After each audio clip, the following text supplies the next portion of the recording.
This Family Life News podcast is made possible by the support of listeners like you. It's the Noon Report from Family Life, bringing a Christian worldview to what's happening in New York, Pennsylvania, across the country, and around the world. Weather with Kevin Williams, and faith-focused feature stories with the Family Life News team. Now, here's what's happening.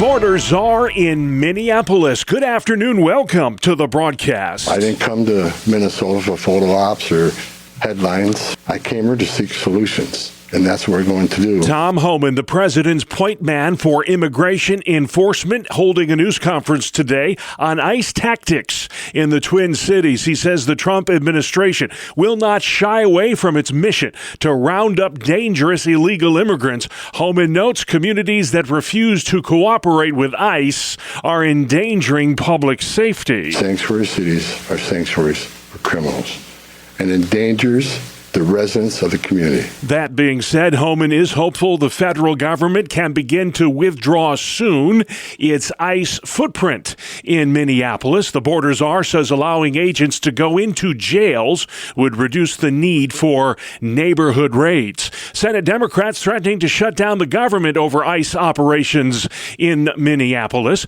Majority Leader John Thune says that's exactly what the country doesn't need right now. The one thing I do know, and that is that a government shutdown is not in anybody's interest. Democrats are demanding ICE be reined in after the shooting deaths of two protesters this month. Senate Minority Leader Chuck Schumer. This puts our democracy at risk. It's a force of thuggery.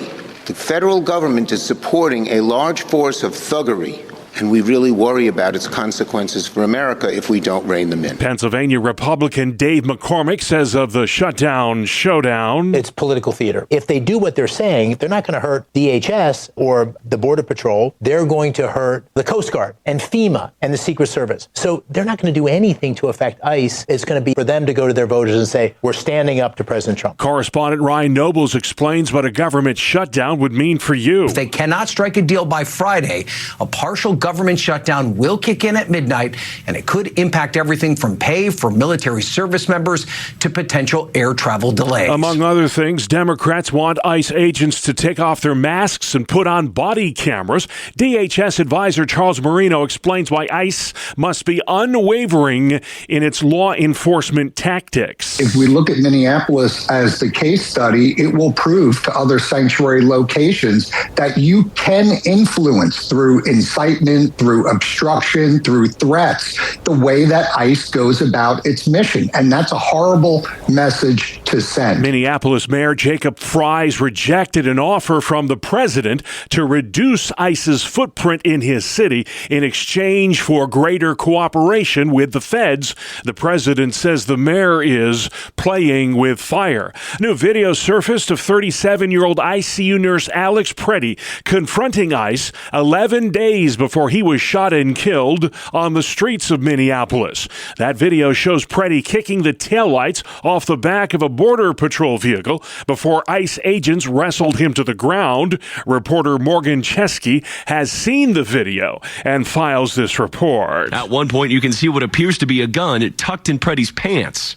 Local officials say Preddy was legally allowed to carry a handgun. The two ICE agents who fatally shot Preddy this past Saturday have been placed on administrative leave. Also from the land of 10,000 lakes, Democratic Senator Amy Klobuchar is now running for governor. Minnesota, we've been through a lot. The four-term senator made her announcement on social media, vowing to take on the Trump administration. These times call for leaders who can stand up and not be rubber stamps of this administration, but who are also willing to find common ground and fix things in our state. Current Governor Tim Walz dropped his bid for a third term earlier this month. Klobuchar gives Democrats a high-profile candidate as they try to keep the office in their hands. Correspondent Michael Wallace, unrelenting cold, the other big story today. This is going to be one of the top 5 longest-running cold streaks on record. 100 million Americans under cold weather advisories today. Reporter Sam Brock. Millions of Americans still cleaning up from that major snowstorm are now suffering through an Arctic cold blast that just is not quitting. We're talking about sub-zero temperatures for 10 days or more in many places. Spectrum News meteorologist Ryan Finn says if you're sick of the cold, hang in there. Relief is in sight, but not for a while. We do look to see some warmer temperatures as we head into next week. February 1st is on Sunday, Groundhog Day on Monday, maybe turning things around a little bit in the temperature department. The long-range forecast shows temps rebounding to about freezing by next Friday. Meantime, the situation remains dire for hundreds of thousands of storm victims in the Deep South. They've been without power for several days following a crippling ice storm. Reporter Katie Weiss is in Oxford, Mississippi. It's like an icy tornado ripped through this city. Thousands of people here in Oxford are now on day 4 with no power and no running water. And with more freezing temperatures expected this weekend, the city's mayor says it's only going to get worse. The dangerous chill now responsible for 70 weather-related deaths in 15 states. A horrific milestone is about to be realized in the ongoing war between Russia and Ukraine. The Center for Strategic and International Studies has published its findings as Russia's full-scale invasion approaches its 4th anniversary. The report warns that the number of soldiers killed, injured or missing on both sides of the conflict could hit 2 million by the spring. It says Russia has suffered 1.2 million casualties alone, including 325,000 troop deaths. Moscow is described as paying an extraordinary price for minimal gains. Ukraine, with its smaller army, is said to have had around half as many casualties and 140,000 deaths. Correspondent Jonathan Savage. Americans are living longer. The CDC says life expectancy in these United States is now 79. That's the highest ever. Experts attribute the increased longevity to lower death rates from heart disease, cancer, and drug overdoses. Still to come on the Noon Report for Thursday, the Brady era about to begin in Buffalo. New York Democrats denounce ICE, and they're getting ready at Gobbler's Knob. Good afternoon. I'm Kevin Williams. Our deep winter weather pattern continues with extreme cold and localized lake snow. Forecast totals are up in 10. All right, Kevin, we'll see you then. The snow just won't stop in New York's North Country. Another 2 feet of the white stuff possible today off of Lake Ontario, the Tug Hill Plateau, Jefferson, Lewis, Oswego, northern Cayuga counties under a winter storm warning until 7 tonight. Many parts of the listening area will see wind chills of near 30 below by early Friday. The Buffalo Bills introduced their new head coach to the media this hour. He's 36-year-old Joe Brady, replacing Sean McDermott, who was fired after the Bills' overtime loss to Denver in the playoffs. Former Bills wide receiver Stevie Johnson says of Brady, "It's a great fit, to be honest. It's a great fit for Josh Allen, most importantly." Johnson admits, however, the new coach will be under tremendous pressure to be successful right from the get-go. The pressure is going to be on. They've already utilized the scapegoat technique. All right, McDermott, you're out now. Okay, thanks for what you did, but you're out now. And the reason why we couldn't get over is because you was kind of holding us back. Now we have our guy. Now we're going to win it. Brady today officially becomes the 17th head coach in Buffalo Bills history. New York Senate Democrats are denouncing immigration enforcement efforts across the country. People are being murdered, arrested, detained, disappeared, and kidnapped for exercising their constitutional rights. That is not who we are as Americans. They held a rally at the state capitol in Albany yesterday condemning the deadly ICE-involved shootings in Minneapolis. Senate Republican leader Rob Ortt admits reforms are needed. I want to de-escalate it.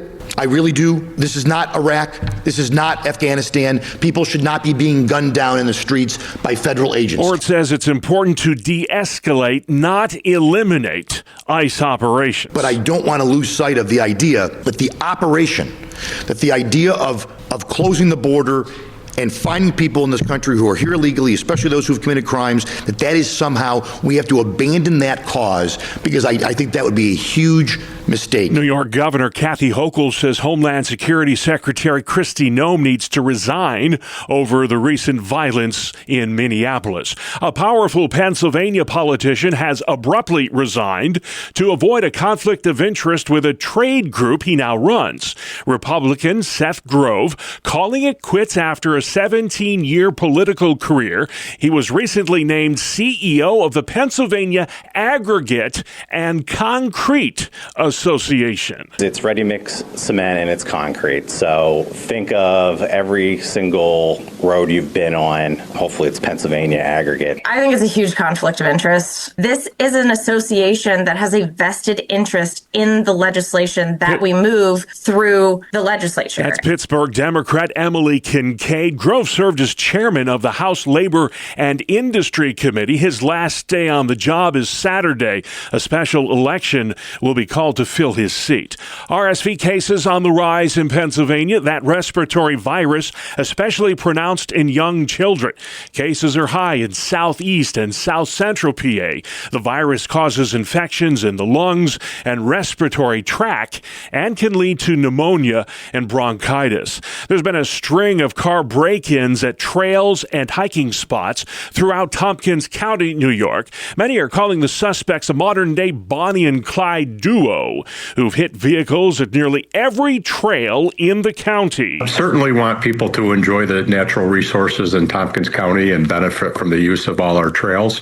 But if I could ask people to safeguard personal items in their vehicles in ways that can't be stolen. Tompkins County Sheriff Derek Osborne says the suspects are known for grabbing checkbooks or credit cards, then using them to commit fraud. He reminds folks to always lock their car and never leave valuables in plain sight. A suspect in custody in Pennsylvania after evading capture by running across a frozen river. A man is in stable condition and expected to face criminal charges after a 3-hour police chase Wednesday over a frozen Allegheny River in western Pennsylvania. Police say they were dispatched at 1 p.m. Wednesday to the Highland Park area of the city of Pittsburgh for a report of a person trespassing on the former Veterans Administration hospital site. At the scene, officers found a man inside the property who ran away. They then tracked him to miles away when he attempted to escape police by crossing the Allegheny River. The man ignored repeated calls from police, but by around 4 p.m., the man got off of the ice and was taken into custody by officers. Brian Query, Family Life News. Thank you, Brian. Western New York's gearing up for March Madness for the 7th time in 25 years. The KeyBank Center in downtown Buffalo will host the yearly, or the early rounds, I should say, of the NCAA Men's College Basketball Tournament. The last time the Queen City hosted the March Madness was in 2022. Games will be played Thursday, March 19th, and Saturday, March 21st at the KeyBank Center. Punxsutawney, Pennsylvania is getting ready for Monday's Groundhog Day festivities. That's always a ton of fun. 10,000 out-of-towners expected at Gobbler's Knob to see if Phil will see his shadow. Emergency responder Chris Clark says with 15 inches of snow on the ground, it's been a challenge getting Punxsutawney ready for the big day. The event staff, the Groundhog Club, they're very proactive in keeping things open and safe for everybody. The Borough of Punxsutawney, they're doing the same thing. Removing snow and making downtown safer for the travelers and visitors for the event. Clark says if you're planning to head to Gobbler's Knob for Punxsutawney Phil's big appearance, we'll make sure you dress appropriately for the weather. Groundhog Day is Monday in Punxsutawney. Sports is next. It's the 2-minute drill on the Family Life Noon Report. Good afternoon, I'm Randy Snavely. Bob, we begin on the ice in a battle between the Big Apple teams, and it was the Islanders handing the Rangers a 5-2 loss. Simon Holmstrom had a goal and 2 assists as the Isles have now won 2 straight. Matthew Barzal and Jean-Gabriel Pageau scored 47 seconds apart in the second period, and that helped the Islanders pull away from the Rangers, who have now lost 4 of 5. The Flyers were in Columbus to take on the Blue Jackets, and it was Columbus who won their 3rd in a row, 5-3 the final. Travis Konechny had the hat trick for Philly. but nobody else could find the back of the net. The Blue Jackets now tied with Philadelphia and Washington for fourth place in the Metro Division. Ottawa knocked off the Avalanche in the only other NHL game, 5-2. On to the NBA. The Knicks went north of the border to tackle the Raptors. And they got a great team effort to knock out Toronto 119-92. Mikal Bridges scored 30 points. OG Anunoby had 26 and 6 steals. Josh Hart scored 22. Jalen Brunson added 13. And Karl Anthony Towns was a horse on the boards, hauling down a season-high 22 rebounds. Elsewhere, the Cavs beat the Lakers 129-99. Indiana won by 3, 113-110 over Chicago. The Celtics fell to the Hawks 117-106. The Hornets took care of business with a 112-97 victory over Memphis. The T was 118, the Mavericks 105. In a high-scoring affair, Golden State topped Utah 140-124. And the Spurs won by a dozen over the Rockets 111-99. That is a look at sports. Thank you, Randy. Still to come on the Noon Report, the unrelenting deep freeze, a closer look at the persecuted church, and Border Czar in Minneapolis. Welcome to Breakpoint, a daily look at an ever-changing culture through the lens of unchanging truth. For the Colson Center, I'm John Stone Street. Recently, singer Meghan Trainor posted a picture of herself in a hospital bed, teary-eyed, holding a newborn for skin-to-skin contact. The woman who carried and birthed the child, however, was nowhere in sight. Trainor and her husband used a surrogate. Now, of course, as images go these days, that one is preferable to the one of men pretending to be postpartum, having just bought a child via the surrogacy market. But that shows just how disordered our society has become about marriage, sex, and babies. Many people, including many Christians, consider surrogacy a harmless and helpful technological advancement. After all, people want babies and more babies are good, the thinking goes. All the while, a blind eye is turned to the severe moral problems inherent to the mechanics of surrogacy, including the commodification of children and the desecration of the maternal bond. Not to mention, the system is so underregulated, pedophiles and child abusers have been able to acquire victims. Thankfully, more are learning the truth about this practice and this industry. As Katie Faust of Them Before Us put it in response to Trainor's photo, quote, "Thousands are finally speaking up against surrogacy. The tide is turning. We're grateful your baby is here, alive and loved, but we won't pretend the method was harmless. No child should be created through a system that turns women into means and babies into products," end quote. Well, that system is enabled and protected by the 2015 Obergefell Supreme Court decision, severing marriage and law from the intrinsically biological realities of male and female, also served to sever the connection between children and those whose union creates them. Marriage is now presumed, both in culture and in law, to be an institution of adult feelings. Kids are mere accessories. As Faust told the Colson Center, quote, "Across the globe, 38 countries have legalized gay marriage, and exactly 0 of them have simultaneously strengthened children's claim to their own mother and father. All of them have either abolished or significantly weakened the idea that children belong to the two people responsible for their existence," end quote. This week, Faust announced the formation of a coalition of leaders and organizations called Greater Than. As Faust described, quote, "Greater Than is a coalition of pastors, parents, influencers, policymakers, theologians, lawyers, students, and normie Americans who are all speaking with one voice. What are we saying? Don't touch the kids. Marriage does not exist as a tool for adult validation. It's God's plan A for child protection, and we intend to retake it on their behalf. Legally, just as Roe v. Wade deprived preborn children of their right to life, Obergefell is depriving children of their right to their mom and dad. As pro-lifers have done for decades now on the issue of abortion, so too the Greater Than Coalition is committed to the legal and cultural work necessary to protect children. The Colson Center is proud to join this list of 43 and growing organizations and leaders. The Greater Than website features answers to difficult questions, opportunities to get involved, and the latest news and information about this pressing problem. You can join the movement too by going to greaterthancampaign.com. That's greaterthancampaign.com. As the website puts it, the line has been crossed. The cost is our kids. It's time to fight back with truth, courage, and conviction. It's our responsibility to give kids their identity, security, and childhood back. For the Colson Center, I'm John Stonestreet with Breakpoint. Today's Breakpoint was co-authored with Dr. Timothy Paget. And to download and share this commentary with others, go to colsoncenter.org/radio.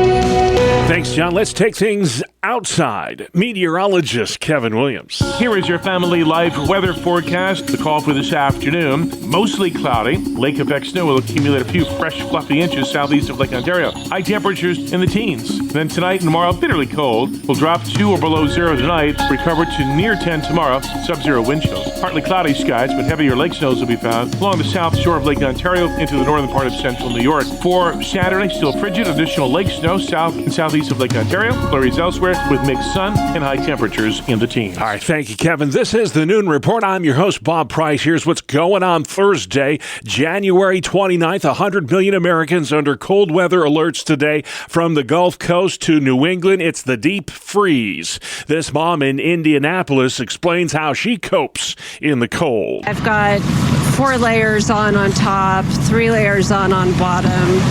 I've got heated gloves. In Mississippi, Tennessee, and Louisiana, hundreds of thousands remain powerless from a crippling ice storm 5 days ago. The bitter cold blamed in part on 70 weather-related deaths across 15 states. Borders' Tom Homan hosted a press conference this morning in Minneapolis after assuming control of immigration enforcement efforts there. Got here Monday evening, and I'm staying till the problem's gone. But we've made a lot of progress. A lot of progress in the last 3 days. Hellman says he's met with the mayor of Minneapolis, the state attorney general, and the governor, Tim Walz, about finding common ground when it comes to immigration enforcement. Correspondent Matt Finn. Hellman announced that they will be focusing on targeted enforcements here, targeting public safety threats and national security interests. Our impression is that agents will now be ending the roving patrols here in the Twin City. That's what sources have been telling us. DHS advisor Charles Marino. This would not have been as messy as it has been if sanctuary cities were to work more collaboratively with us. Meantime, on Capitol Hill, a fight over ICE funding could lead to a government shutdown this weekend. Comes on the heels of those 2 fatal ICE-involved shootings in Minneapolis. We get the latest on the wheelin' and dealin' from Kately Huey Burns. Both sides are inching towards a potential deal to essentially take out DHS funding separately from all the other funding bills that they have to pass in order to avert a partial government shutdown and pass a short-term measure for the Department of Homeland Security. The deadline to reach a deal is midnight tomorrow. We'll see if they can do it. A man in custody after ramming his car into a New York City synagogue last night. It happened as Jews were inside worshiping.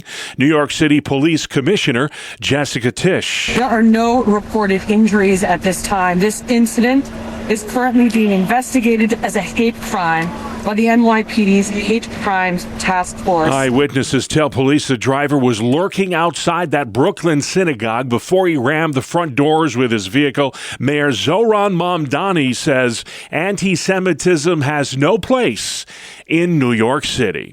You're listening to the Noon Report, a Thursday edition right here on Family Life.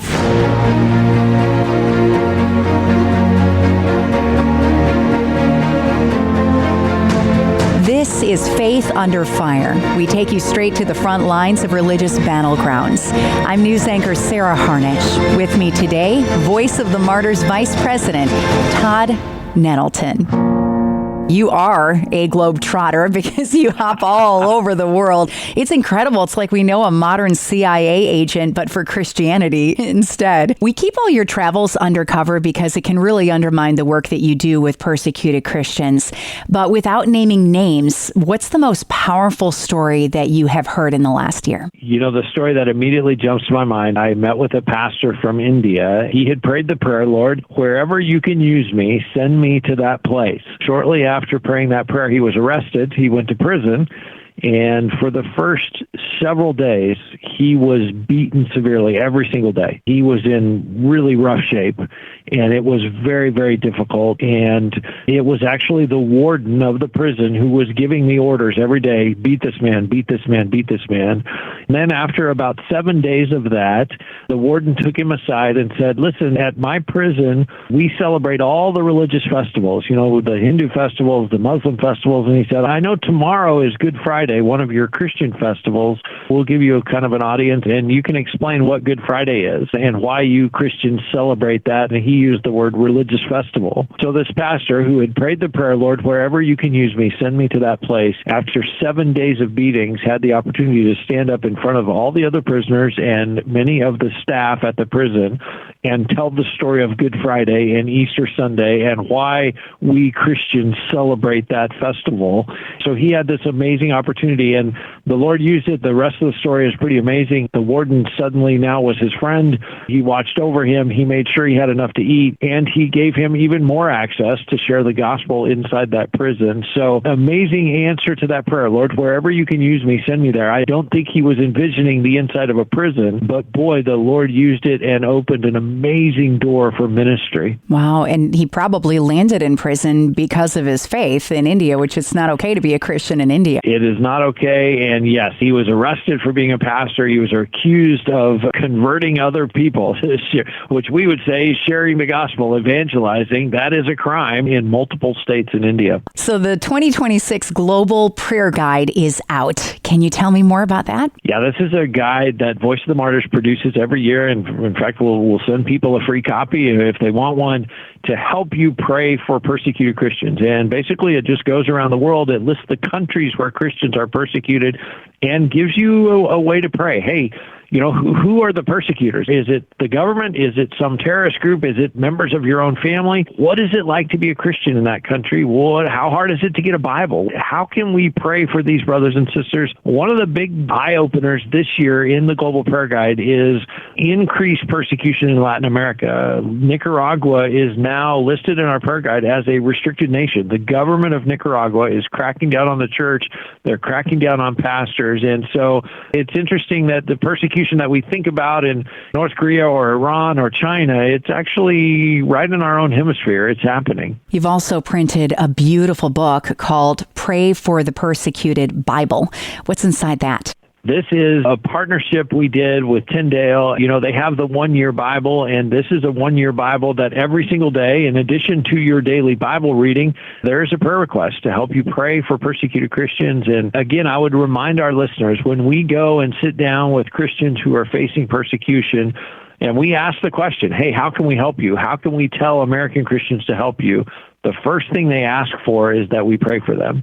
When we talk about the Global Prayer Guide, when we talk about the Pray for the Persecuted Bible, all of those are tools to help us answer their number one request, which is for us to pray. Give me an example where prayer changed everything. When people ask me the question, if I pray, I'm in America, this Christian is 10,000 miles away, does it really matter if I pray? Does it really make a difference? The person I think about every single time is Gracia Burnham. Gracia and her husband Martin were kidnapped. They were missionaries in the Philippines. They ended up spending 17 months as hostages of an Islamist terrorist group there in the Philippines. But I had the chance to interview Gracia, and I asked her, does it really matter? Did it really make a difference that people prayed for you? And she said, while they were hostages in the jungle and they endured something like 17 different gun battles over the months they were held hostage, they were in fear of their lives basically every single day. And she said at various times during those months, Martin would look at her or she would look at Martin and she would say, somebody's praying for us right now. The Holy Spirit would somehow remind them in that moment, hey, yes, you're in the middle of the jungle. Yes, you're a hostage. Yes, it seems like a hopeless situation, but I've got somebody who's praying for you right now. And she said that was such an incredible blessing and such an incredible encouragement to them to know that people were praying. And so as we enter into a new year and as we make that commitment to pray for persecuted Christians, one of the things I would encourage people to pray is, Lord, let them know that they're being prayed for, whether it's Pastor Wang Yi in prison in China or Pastor Haile Naizki in prison now more than 21 years in Eritrea. Lord, let them know that they're being prayed for. And so as we pray for persecuted brothers and sisters, let's make that one of our requests. Through the Holy Spirit, somehow, supernaturally, let them know they're not alone, they're not forgotten. Somebody's praying for them right now. They know this could be costly. They know they could suffer. Lord, send me wherever you can use me. And yes, I know that might be a place I don't necessarily want to go. But if you can use me, then I do want to go. I do want to be where you can have the maximum impact through my life. I was challenged by that prayer, honestly, myself. Lord, send me wherever you can use me, but please make it Hawaii or, someplace there's a beach. That was not his prayer. His prayer was, Lord, send me wherever you can use me, and wherever you choose, I'm willing to go. What a great example. Learn more at persecution.com. All right. Thank you very much, Sarah. Faith Under Fire comes your way every Thursday during the Noon Report. You can also catch it online anytime at Apple Podcasts, Spotify, YouTube, and FamilyLife.org. Good afternoon. Here is your Family Life regional weather forecast. Lots more shivering is ahead for all of us, and there'll be some shoveling for some. The shoveling will come from lake effect that'll focus on areas east and southeast of Lake Ontario. But everybody will be in the deep cold with temperatures come tomorrow morning below zero in most of the area. The call for this afternoon, mostly cloudy with flurries for some. Lake effect snow will accumulate a few fresh, fluffy inches southeast of Lake Ontario. High temperatures today in the teens. Then tonight and tomorrow, bitterly cold. Will drop 2 or below zero tonight, recover to near 10 tomorrow, sub-zero wind chills. Partly cloudy skies, but heavier lake snows will be found along the south shore of Lake Ontario into the northern part of central New York. Then for Saturday, still frigid, additional lake snow south and southeast of Lake Ontario. Flurries elsewhere with mixed sun and high temperatures in the teens. All right, better hope that groundhog bundles up there in Punxsutawney on Monday. We are in the thick of it. Thank you, Kevin. Finally at noon today, we celebrate the always satisfying act of peace placement. What is this all about, Bree Tennis? 48% of Americans say they put a puzzle together at least once a year. And there's a lot to navigate. Finding border pieces, clustering colors, and not letting the cat or dog run off with the pieces. Psychologists say puzzles are good for us. They sharpen the mind, relieve stress, improve logic, and 25 minutes at a puzzle can improve your IQ by up to 4 points. And that's reason enough to celebrate National Puzzle Day. I'm Bree Tennis. All right, puzzles are always fun. Thank you, Bree. And that does it for us. That's our world, the world we live in. Thursday, January 29th. I'm Bob Price. Family Life News. You've been listening to the Noon Report, heard weekdays on Family Life. Thank you for listening. Thank you for listening to this Family Life News podcast. If you've been encouraged by what you've heard, please share it with others and click the subscribe button to automatically receive future episodes. Family Life is a listener-supported ministry. Podcasts like this are made possible by your financial partnership. Find out more at familylife.org.